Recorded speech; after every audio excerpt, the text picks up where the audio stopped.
Good morning, Angular. That's about as much singing as you'll pretty much ever hear from me. But I just want to say I'm so excited to be kicking things off here at ng-conf 2021. My name is Emma Twersky, and I'm a developer relations engineer on the Angular team at Google. Today we're going to be talking about the idea of building a consistent experience for Angular developers. And so I just want to start off by saying, consistency probably isn't the word I would use to describe my last year, right? Personally, I moved across the country. I started a new job. My life looks completely different, right? But today, I want to take some time to talk about how the Angular team is specifically looking at building a more consistent experience for our developers. So you'll hear from a couple different people today about what consistency means at different points in the developer lifecycle. And today we're going to start off by talking about what it means for what the Angular team is specifically working on right now. So come learn what consistency means for Angular. And I think what I really want to start out by saying is, to me, what that means is going into any application, you know what you're doing, right? Angular is familiar, and we're working to make it more familiar and more consistent as we sort of bring in some new features to the framework. So if we think about the life cycle, or the circle of life cycle, we have sort of 4 steps, right? So we design a thing, and then we decide what cool things we actually want to implement, and then we go and implement the thing, right? And then it comes time to roll out that thing, and that's sort of where I come in, right? That's where developer relations is. And at that point, there's normally sort of this dichotomy, right? We have the old way of doing things, and then we have this new, cool, shiny thing.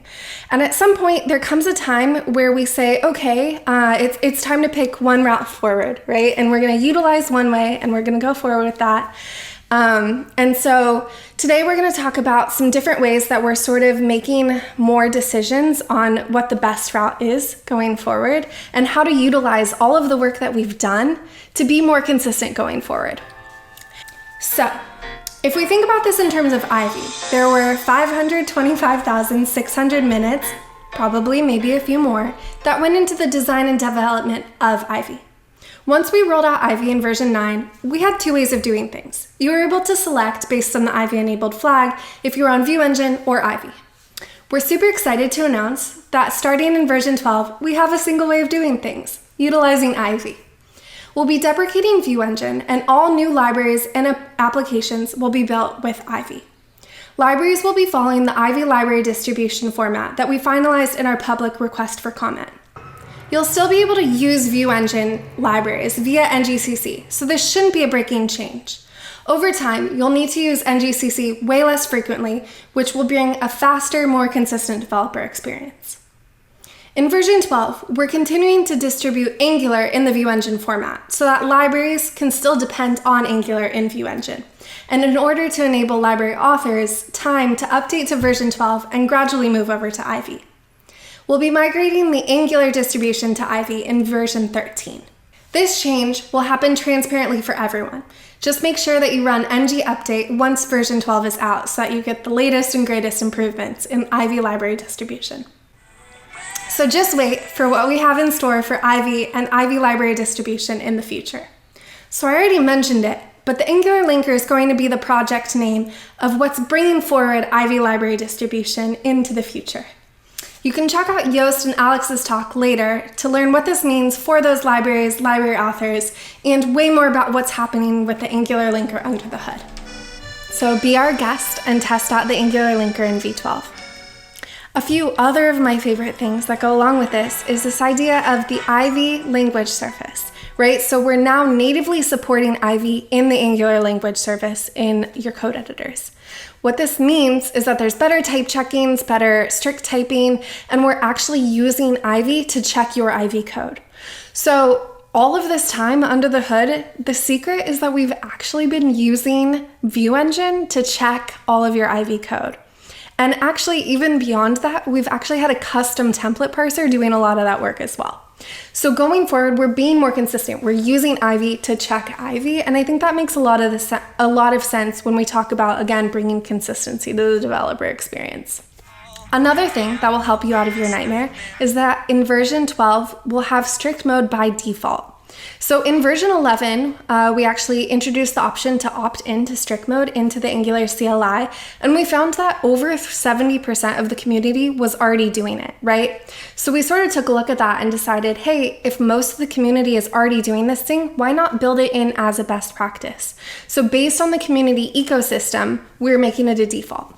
So we recognize that not everybody watching this talk is at the same place in their development journey, and we want to meet them where they are. Right? So we have advanced developers and first-time developers, and we want to make sure that we're enabling people to be better developers. So by enabling strict mode, we're actually ensuring that everyone is writing similar code, that they're using the typings that are built into TypeScript to create better code. And again, we're continuing with this strategy of pushing people to be better developers and ensuring that code looks more similar because it has those strict mode typings built into it. The best part about strict mode is that it enables you to catch errors earlier on, ensuring less runtime errors in production and less production errors in general. Talking about production, we're being way more consistent with ourselves about building for production. We've always had two ways of building. You can ng-build and you can ng-build prod. And it's not super clear of the who, what, when, where, why, of when to use which one. By mistake, people accidentally use development builds in ng-build to deploy to prod applications, which is suboptimal. In order to increase consistency in the ecosystem and reduce the risk of accidentally pushing a dev build into production, we're enabling prod by default.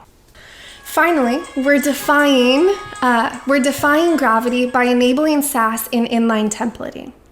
So we'll have a new build option, inline style language, and actually just defining your style in general. And the CLI is now going to run the same transformations that it does on external resources on internal resources. So the idea here is that no matter where your Sass is, the error handling is now going to be the exact same. And that also means that they're going to have the same optimizations in prod and be transformed in a similar way with auto prefixer.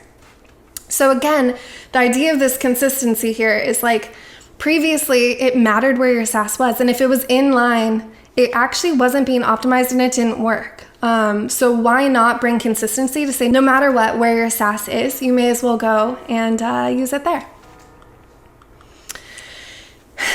Have you ever felt like you don't know what error message you're getting and what it even means? We kind of feel similarly, or at least I know I do when I see an error, especially if it's expression changed after checked. So here with error codes, we're bringing consistency to our error codes. Our error codes actually have a meaningful message style. The numbers aren't totally made up. They actually have purpose and meaning. And beyond that, we've introduced this idea of error guides. So within the most common errors, you now have links in your errors to go directly to reference documentation to help you understand how to debug that error and even what it is. And with those errors, we've actually had some videos produced that help you debug even further if you're more of a visual learner. So again, creating consistency across error messages to say, hey, we're not just going to throw an error and leave you dried out. We'll actually come and meet you where you are and help guide you through that, right? So speaking of errors, Annie is actually going to be giving a talk all about material test harnesses and what they mean, so that you can write better tests to check for things like those errors, right? And so material test harnesses are another way that we're introducing a testing method to our component library to ensure that you're testing in a consistent way and being more opinionated about the best practices of testing components. The other thing that this does is help us deliver new material implementations with a consistent experience. So we're no longer checking under the hood for specific CSS or HTML implementations with our tests, which allow us to do something like somewhere over the future Angular rainbow, we'll be migrating to this idea of MDC components. And what this is actually behind the scenes Angular has been sort of maintaining a separate version of the material specs than the rest of them at Google, right? So this means that we're sort of in charge of our own specs that could misalign at any point.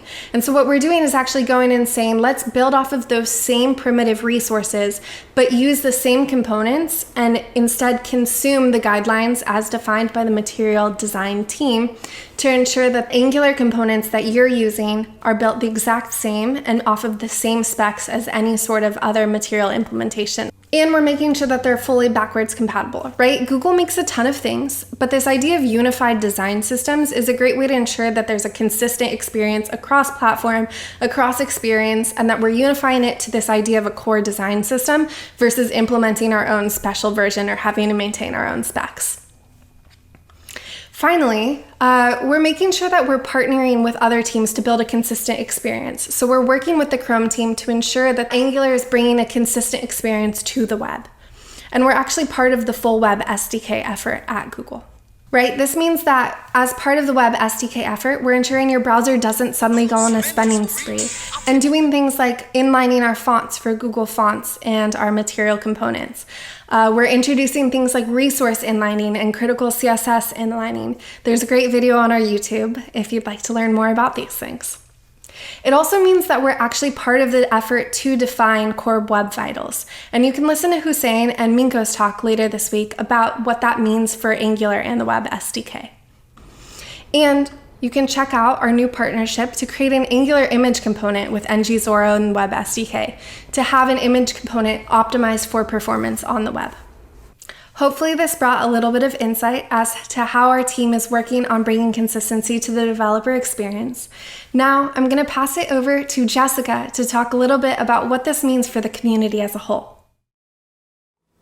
Hi friends, I'm Jessica and I joined the Angular team in October of 2020. And prior to my time at Google, I worked out in the world with all sorts of front-end frameworks. And I was even building React apps back in 2019. I am super excited to be a part of the Angular team and to be here as part of this keynote at ng-conf 2021. I'm here to talk with you about what's up with Angular in the world, so let's get right into it. We've had a lot of community contributions land in Angular recently. V12 has seen several important features land that were contributed by community members, and here are just a few examples. Huge thanks to everyone in the community who has spent their time and energy in making Angular better for everyone. Keep it up. We're thrilled to see it, and we're looking forward to seeing more. The Angular team has put a ton of effort into addressing the significant amount of issues and pull requests that have come in over the last year through something we call Operation Bylog. In total, we have over 18,000 pull requests. Many of those are from community members. Back in June of 2020, we had over 650 open pull requests sitting for us to address. And we're proud to say that as of right now, we're looking at more around 250 open pull requests. That means we can now fit the count of open pull requests into one byte. We worked hard to ensure that those contributions weren't just simply closed, too. The majority of those requests were merged through scripting tools that we have to ensure commits land where they're supposed to. We've made similar progress on issue triage. We've categorized and prioritized all the open issues, and we've been able to reduce the overall number of open issues to around 2,400. Now, speaking of those issues, let's talk about our feature request process. Very soon, we'll be implementing a change in our feature request process overall. We're looking at VS Code's process as an example of how to do feature requests right. If you're unfamiliar with what VS Code's process looks like, here's what that might look like for us in Angular. So the first step is an issue being submitted to our repositories. An Angular team member will manually look at and categorize the issue as either an issue or a feature request. If it's a feature request, it moves on to step 2, where we look at the request and figure out whether it aligns with our existing projects on our roadmap. And if it does, great, it gets prioritized accordingly. If not, we move on to step 3, which is open voting. During this limited period of time, anyone can vote for a feature with a simple thumbs up. Once we meet a certain threshold, it gets labeled for consideration. If it doesn't meet that threshold, it gets closed. All the feature requests labeled for consideration then get a re-review by the Angular team to see if it aligns with the future vision of Angular. If it does, it gets prioritized accordingly, and if it doesn't, it'll get closed with a detailed explanation as to why. The goal of this process is to keep Angular relevant and coherent. Right now, of the 2,400 open issues, about half of those issues are feature requests, and the vast majority of them are very niche things that we just don't plan on doing. This process will help us to better determine what are the most impactful things that will help the most people. We actually have an upcoming blog post that will outline this process in more detail. I'm being told that we've featured this topic for too long. I'm being requested to move on. I have no issue with that. Let's talk about Webpack. V11 introduced Webpack 5 support as an experimental option, and I'm happy to say that in V12, Webpack 5 is officially the default. Hi, Webpack 5! Nice hit, Emma. Webpack 5 brings some cool features we know there's a lot of buzz about. There's a lot of interest specifically about module federation, and if you're unfamiliar with module federation, it's a way of creating multiple separate builds that act as dependencies that build up to one whole application. Those dependencies can be local or even remote. If you've heard of the term micro front ends, this is one popular pattern that module federation creates. Our fantastic community has already developed content and tooling to let anyone experiment with module federation. Manfred Steyer has an entire blog series on the topic and developed extensions for the CLI that you can try out today. Definitely check that out. Okay, I've packed too much into this section. Let's move on. Let's talk about linting. TS-lint has been baked into the Angular CLI since the beginning.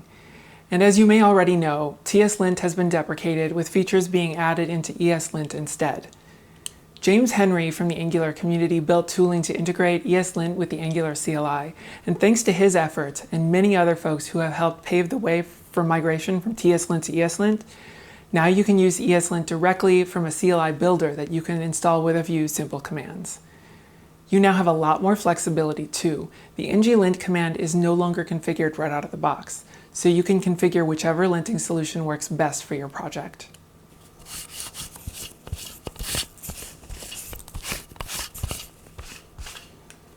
Well, now that that's lint rolled up, let's talk about end-to-end testing. As you all know, Protractor has been our default end-to-end testing tool since the beginning. Since we developed Protractor, the JavaScript standard and ecosystem advanced considerably, providing modern syntax and much better development tools. Unfortunately, Protractor is unable to leverage such technologies without forcing users to rewrite all of their tests. In the meantime, more robust alternatives have emerged in the web testing space. So we released an RFC to propose a plan for the future of Angular's end-to-end testing. If you haven't seen that, definitely go check out the issue posted by Keen to see the details. So with that in mind, much like ng-lint and ng-deploy, ng-ete is no longer going to be configured right out of the box. It will instead give you options to configure your own preferred end-to-end testing solution. We work closely with the teams of popular testing frameworks to ensure smooth integration with the Angular CLI through plugins.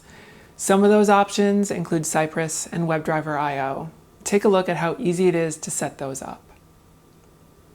Okay, we've talked about this topic from end to end. Let's talk about components. Angular Components has switched over to the new Sass module system. All the internal code inside Angular Components is using the @use syntax now. And as part of doing this, we've introduced a new way to consume the Sass API that's totally and completely optional in V12. It's very simple to migrate to. You can just run a schematic that will switch over to this optional API. It will change any places that import Sass from the Angular CDK and Angular material in your Sass to use the @use syntax. Again, this is optional, but @use offers a lot of improvements over the prior import syntax, which is no longer recommended by Sass. With @use, imports are now called modules and allow for much better scoping and scaling of your styles. You get features like private members, partials, namespacing, and more that were just not possible with the prior import syntax. We're excited about how much more flexibility this will give you in styling your applications. The main impact here happens if you're using the Node.sass npm package. In that case, it will not work anymore. The Node.sass package was deprecated in v10, support ended in v11, and it's just plain not in v12 and will break. You need to switch over to the npm package sass instead, which is backwards compatible, and no other changes are required. So if you're using the Sass package, everything will just continue working. The new API surface renames a bunch of things so that it's easier, and as part of v12, all the documentation will be updated to reflect this. Okay, we've gotten a little too sassy, so let's talk about something else with style. One of the most common feature requests that we've been getting in the Angular CLI is for post-CSS support. To make sure we incorporate the community's feedback, we ran a survey on Twitter to find out which are the most popular options that folks requested. The results showed that Tailwind was high up on the list, so we introduced native support in the CLI for it, which landed in v11.2. This way we provided a fancy new feature that kept our internal build tooling well encapsulated and easy to modernize over time. Once you have the ngx Tailwind package installed, v12 will make it even easier to use Tailwind by detecting the Tailwind configuration in the root of the project and using it right out of the box. There's no additional work to do at all. If you'd like to learn more about Tailwind in general, check out Amadou Sal's talk, Tailwind, the Future of CSS is Here. I'm feeling we're at the tail end of this topic, so let's move on to the next topic. There's been a lot of interest in getting trusted type support into Angular for years at this point. Ever since v11 last fall, there's been an ongoing effort to land trusted type support. If you're unfamiliar with what trusted types is, it's a specification within the content security policy that works to prevent cross-site scripting attacks by restricting writing to the DOM to a specific and defined set of types instead of strings. And this is super awesome. We're evolving Angular together with the web platform by providing support for the latest security features. As of v11.2, we did actually land full support for trusted types. However, there is a bug in Webpack that actually breaks lazy loading support, and that's why we haven't announced it yet. The trusted types team is working on patches to Webpack so we can enable it for applications using lazy loading as well. Once that fix has landed, we'll finally be able to fully recommend trusted types usage. We trust you'll be patient with us on this as this gets addressed. We're not the type to let you down. Okay, that's it for me. I can hear all the groans. It's okay. It's cool. Time to hand this talk over to Steven, where he'll talk about what's up with the future of Angular. Hello everyone, my name is Stephen Fluin, and I'm really happy to be here, but I have to start off by saying I absolutely miss in-person events. I basically wish I could be in Utah or wherever with everyone and give everyone a great big hug. I love this community and I cannot wait till we can resume in-person events, which I'm really looking forward to in the future. I want to start off by sharing a little bit about my entrance to the Angular community. So one of the big events that I spoke at a few years ago was called NG Vegas. And at this time I was using AngularJS, I was really excited about the world, but I really wasn't with it in terms of understanding what the team was doing, understanding why they were doing all these sorts of things. And so what I did at that event was I actually went and I hunted down and I tracked down a bunch of team members and a bunch of people like David East. And I basically grilled them. And I was like, why are you doing these things? Why TypeScript? Why the rewrite? Why all these things? Why not do this? Why not do this? Why not do this? And they had really, really good answers, but without actually having gone and asked them for all these pieces of information, for all of these questions that I had, I wouldn't have really understood what the team was trying to do. And so part of what I want to do is I want to bridge that information gap and share with everyone some of the things that the Angular team is thinking about and some of the reasons behind some of their decisions so that you can understand and so that everyone can go on this journey together. One of the top questions that I've heard from a lot of developers is, why don't you just add types to forms, right? This has been one of the top items on the GitHub issue list, the top voted issue actually. And this is something that the team has been thinking about a lot for a long time. And so it kind of seems like, well, why don't you just add the types? It can't be that hard, right? But in reality, it actually ends up being a little bit harder. Types are actually very, very breaking when it comes to Angular updates. And if you look at the last few Angular updates, most of the breaking changes that developers have experienced have actually come from the addition and up-revving of TypeScript.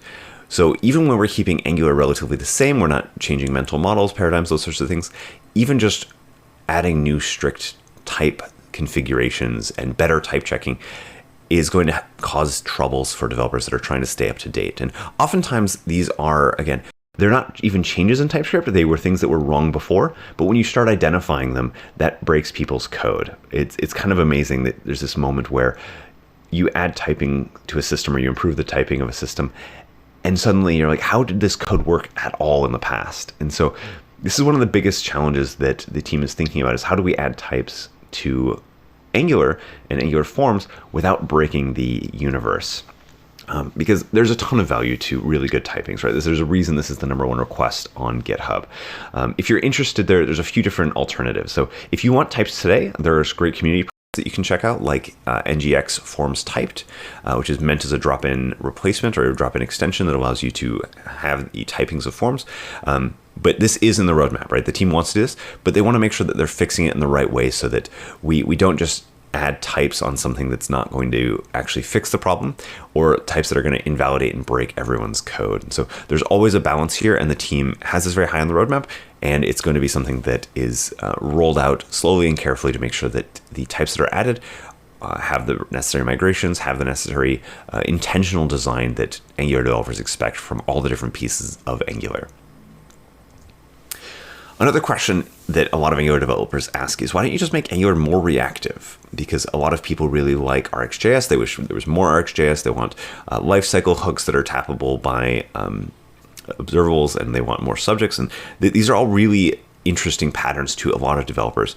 But the team also gets the question a lot of, why don't you just make Angular less reactive? Why don't you remove the dependency on RxJS? If you think about, for example, an output, why isn't an output an event emitter versus that extends subject versus just being a event emitter that is simpler, doesn't have any third-party dependencies, all those sorts of things. And there's this kind of duality between these two questions that the team hears about a lot.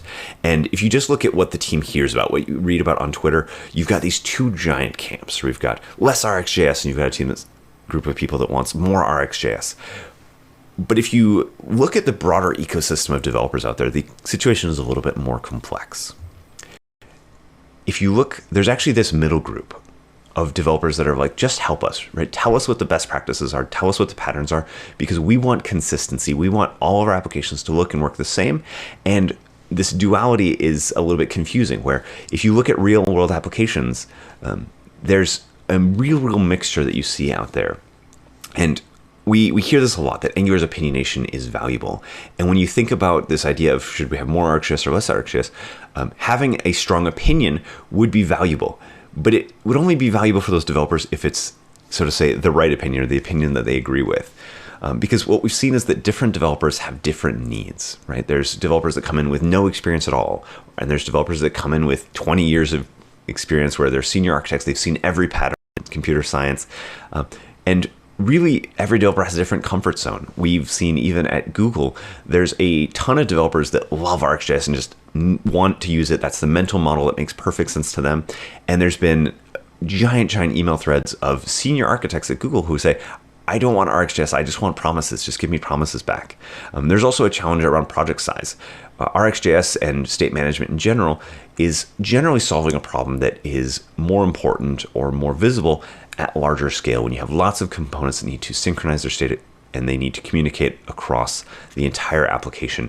State management ends up becoming much more important in those sorts of applications. And so acknowledging that there are actually different needs out there make it very hard for the Angular team to come up with a strong opinion that is going to make sense to force everyone into. In general, what we've seen is that Angular's patterns make people more effective as developers. This idea that we're going to focus and lean into testing, this idea that we're going to lean into TypeScript, really has made developers able to build larger applications that scale better. And so there's a lot of different ways that the team could respond to this. The team could say, hey, let's remove reactivity. Let's make this simpler for new developers and just make this something that is a pattern that we don't include in Angular at all. But if you do that, then you're missing out on this reactive pattern. You're missing out on this amazing things like the async pipe that just flow data from whatever state, whatever backend you've got into the template and re-render it intelligently, automatically, all these sorts of nice things. You'd be missing out on that pattern, and you'd be losing this benefit that a lot of developers really, really like about Angular in terms of its reactivity. You could go the other end. You could make everything reactive, but we found that this really is confusing to beginners, right? I've had to explain so many times why HTTP returns an observable that it's clear that those messages aren't intuitive to new developers. And so there's also a layer of abstraction, right? Like when you create a reactive programming model, it's a layer of abstraction. You have to deeply understand what's going on under the hood that you have to actually learn. But maybe there's a middle ground. And so if being reactive is hard, right? Everything is across the board. Maybe we could support the bimodal distribution of developers. What I mean by that is maybe we forget about trying to be opinion and say no reactivity or full reactivity, and we instead focus on this idea that both of those universes actually make sense, and encourage and support developers who want to live in one world or the other, but maybe not try and live in the middle ground where you have halfway reactive applications with state management covering parts of the application, and really focus on you kind of want a lot of reactivity or you want no reactivity. Because the idea here, again, is consistency. How do we let developers build consistent applications where when you get into a given application, you learn its best practices, and then that best practice is applied across the entire application in a consistent, cohesive way. And one of the great opportunities I think that exists in the community is to rely on teams like the NGRX team, who really are thinking a lot about what reactive Angular could be and should be. And so I love this idea that you use Angular, it's simple, maybe it doesn't have a ton of reactivity in the box, but then if you plug in NGRX or you plug in all these great reactive tools that are coming from the community, then you can live in that fully reactive world. Another important question that we get is, why don't you just get rid of zones and modules? This has been on the roadmap and under discussion for years. A lot of developers freaked out a few years ago when we started talking about getting rid of them, although other developers who are building libraries and tooling hate zones and modules. They feel like they get in the way. And so this is a big question that the community is facing. And if you look on GitHub, you can actually find a PR where Minko wrote a PR that actually makes modules optional. And so this might seem at first glance like it's a really, really easy problem to solve. But more than moving code, moving developers is hard, right? Sending a line of code that you're sending a PR that changes how Angular works is actually the easiest part of developing Angular. Moving the millions and millions of lines of code that exist out there, that's the much, much harder part, right? Moving the minds of developers across the world is the hardest. There's a really great author in GDE named Deborah Kurata, who I want to use as an example here. Sorry, Deborah, and thank you. Deborah is a Pluralsight author, has a really, really great course on Angular. And there was a time when we started making changes to the ng-new experience. So we had new prompts, we have new settings, new configurations that render different files to disk. And what Deborah explained to us, and she made crystal clear, and we had an intuitive sense of this, but she really made it crystal clear, was this idea that every time we make a single change to what that ng-new experience looks like, for example, that ends up resulting in millions of hours of developers having to think about the new questions that they're being asked. That results in thousands of hours of training materials, courses, boot camps, all these sorts of things, having to update and change and adapt and incorporate those changes. And so what might seem like a really simple code change ends up being this ginormous task for the ecosystem to overcome. One of my favorite analogies is this idea that software development can be measured in ecological terms, where the more time we waste of someone, and the time we make a developer expend, the worse it is for the environment. And so thinking about that model really, really influences the way that we think about changing Angular, and especially when it comes to things like modules and zones, which, again, you could do it technically very easily, but making it work for applications and making it work in developers' mindsets is a far harder challenge. And there's this idea that I have where every year the Angular team has a budget, and this is a budget of how far you can move the ecosystem, how far you can change the best practices and the standards of the ecosystem. And the team is very, very cautious with this budget. They spend a lot of time thinking about this, and they say, when we change something, how does that affect the world? How does that affect the mental models of developers? And so there's things that save it, so like holding back changes, having a long deprecation timeline. making all the great automatic transitions that you have with ng-update. And there's places that we spend it, right? When we bump dependencies with this 6-month release cycle, when we released Ivy, all these sorts of things. And so understanding that balance is really important. And one of the things that we try and do is we try and base that on what we're seeing in the community. So the team is constantly listening to developers and checking what they're seeing in the community, checking what patterns and what versions are being used. And so if we play this forward, let's imagine what actually would happen if we removed modules and zones today. Effectively, you'd invalidate every line of Angular code ever written, right? Because every line of Angular code currently requires modules. It might make debugging easier because you don't have these extra layers of abstraction. It might give you less magic, right? Because we don't have zones tapping into all the events for you. It might make simple projects less complex, right? If you don't have to create modules, you can just rely on a simpler component. But at the same time, it might make simple projects more complex, right? Now that developers would have to be responsible for actually going and maintaining the change detection of their application. And it actually would make removing modules would actually make components more complex as well. A lot of developers really like the benefits of zones and modules. And so the big challenge for the team is thinking about how do we evolve Angular to solve the problems that exist with zones and modules without losing those benefits, right, of developers not having to think about asynchronous events, or without developers having to leave behind this really useful architectural abstraction of modules. And so the path forward is pretty clear at this point, although there's still a lot of room for community feedback and change here. But the idea is to move to optional zones, optional modules, possibly with one of the ideas that I'm a big fan of this idea of, in a world where you don't need modules, what if every component has the same behavior as a module, where you can actually mix and match the module world with the component world? But I can get into that another time if someone's interested. There's also clear, consistent rules, right? We need to set up the patterns of when and where you use these things and when and where you shouldn't use these things to avoid diverging the entire ecosystem. And sometimes the question comes up of, are these things going to be removed? Are we going to invalidate all the code? And I'll just say, I don't think that's going to happen while I'm on the team. There really should be one Angular, and this is essential to a lot of the people's mental model around Angular. So if you think about what the team's going to do going forward, the team's going to keep innovating, the team's going to keep pushing developers and the entire ecosystem forward, trying to adopt and push best practices for everyone. And they're going to continue supplying these great patterns and best practices for everyone. The team is not going to leave the world behind. This is a commitment they've made for a long time. So it's going to be about, as the team wants to and is able to deploy these things like forms and modules and whatnot, maintaining the high quality bar for everyone, maintaining ease of use, right? We don't want to get into a world where you have to say to someone, oh, you're using an out-of-date tutorial, you're doing everything wrong, your code's not going to work, your mental models are all wrong, right? Having straightforward mental models is a really, really good thing for the longevity of developers and for Angular. And then the team really wants to have one way of doing things and wants to be opinionated.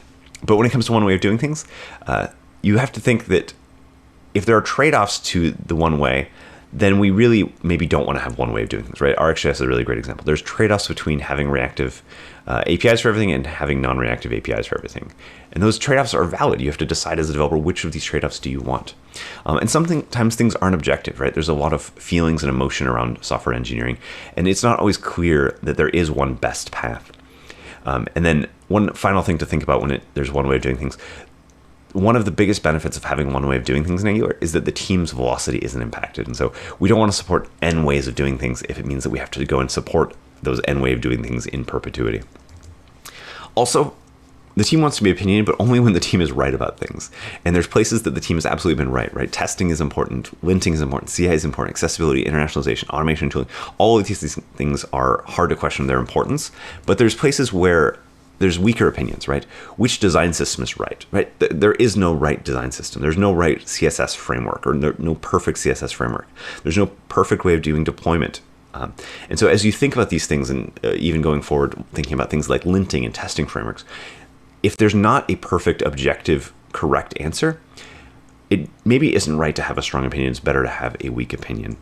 And so consistency is really about bringing everyone in the community along with the team on the journey. One of the smartest things I've heard on the team is that we really want to design for change. And so I think as the community moves forward, as all these tough challenges are tackled, it's really important for everyone to think about coming with us on this journey.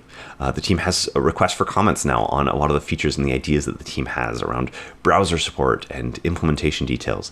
Leave GitHub issues, file comments, share your thoughts and ideas, get on Twitter, send a message, create a community event, have a conversation about the things that are going on. Send emails to your friends, to the team. Like, let people know. Don't suffer in silence, or don't let your opinions go unheard. There's a big challenge, which I call the silent majority of Angular developers, where most Angular developers aren't talking about the big challenges that they see and the needs that they have. And so by being more vocal, by being more active, you're going to get the whole ecosystem to drive and follow your ideas and your vision, and hopefully make you more successful. And the last piece is make sure that you're doing it with love, because when you have these feedback, when you have these ideas, make sure you're trying to empathize and trying to be supportive of everything that everyone else is trying to do. And I do want to say thank you for attending ng-conf 2021. Just by being here, just by being part of this event, you're already doing it. You're already trying to drive consistency for the entire ecosystem.